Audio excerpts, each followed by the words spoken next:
ಮಹಿಳೆಯರೇ, ಚಿಕ್ಕೋಡಿ ತಾಲೂಕಾ ಕಚೇರಿಯಲ್ಲಿ ಚಿದಂಬರ ಕುಲಕರ್ಣಿ ಅವರು ತಹಸೀಲ್ದಾರರಾಗಿ ಉತ್ತಮ ಕಾರ್ಯ ಮಾಡುತ್ತಾ ಬಂದಿರುತ್ತಾರೆ. ಮೃದು ಸ್ವಭಾವದ ಇವರ ಕಾರ್ಯಗಳು ಜನ ಮೆಚ್ಚಿಕೊಳ್ಳಲಾಗಿದೆ.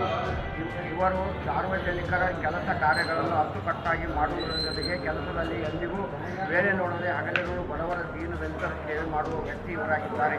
ಇವರಿಂದ ನಮ್ಮ ಭಾಗವು ಅತಿಯಾಗಿ ಸುಧಾರಣೆ ಕಂಡಿದೆ. ಇವರ ಕೆಲಸ ಯಾವಾಗಲೂ ಪಾರದರ್ಶಕವಾಗಿದ್ದು ಸರ್ಕಾರವು ಇವರನ್ನು ಬೇರೆಡೆ ವರ್ಗಾವಣೆ ಮಾಡಿದ ಬಗ್ಗೆ ನಮಗೆ ತುಂಬ ಬೇಸರವಾಯಿತು. ಇಲ್ಲಿಯ ಸಾರ್ವಜನಿಕರು ಇವರೇ ಇಲ್ಲಿ ತಹಸೀಲ್ದಾರಾಗಿ ಮುಂದುವರಿಸಲು ಎಂಬ ಆಸೆ ಇವರು ಒಬ್ಬ ನಿಷ್ಠಾವಂತ ಹಾಗೂ ಕಾಯಕಯೋಗ್ಯ ಅಧಿಕಾರಿಯಾಗಿದ್ದು ಇವರಿಂದ ಇನ್ನಷ್ಟು ನಮ್ಮ ಭಾಗವು ಅಭಿವೃದ್ಧಿ ಆಗಲಿದೆ. ಕೊರೋನಾ ಮತ್ತು ಪ್ರವಾಹ ಸಮಯದಲ್ಲಿ ಇವರು ಮಾಡಿರುವ ಕೆಲಸಗಳು ಮೆಚ್ಚುಗೆಯದಾಗಿವೆ. ಇಂಥ ಅಧಿಕಾರಿಯನ್ನು ನಮ್ಮ ಭಾಗದಿಂದ ಸರ್ಕಾರವು ದೂರ ಮಾಡುತ್ತಿರುವುದು ಹಿರಿಯ ಜನರಿಗೆ ಸಹಿಸಲಾಗಲು ದುಃಖವಾಗಿದೆ.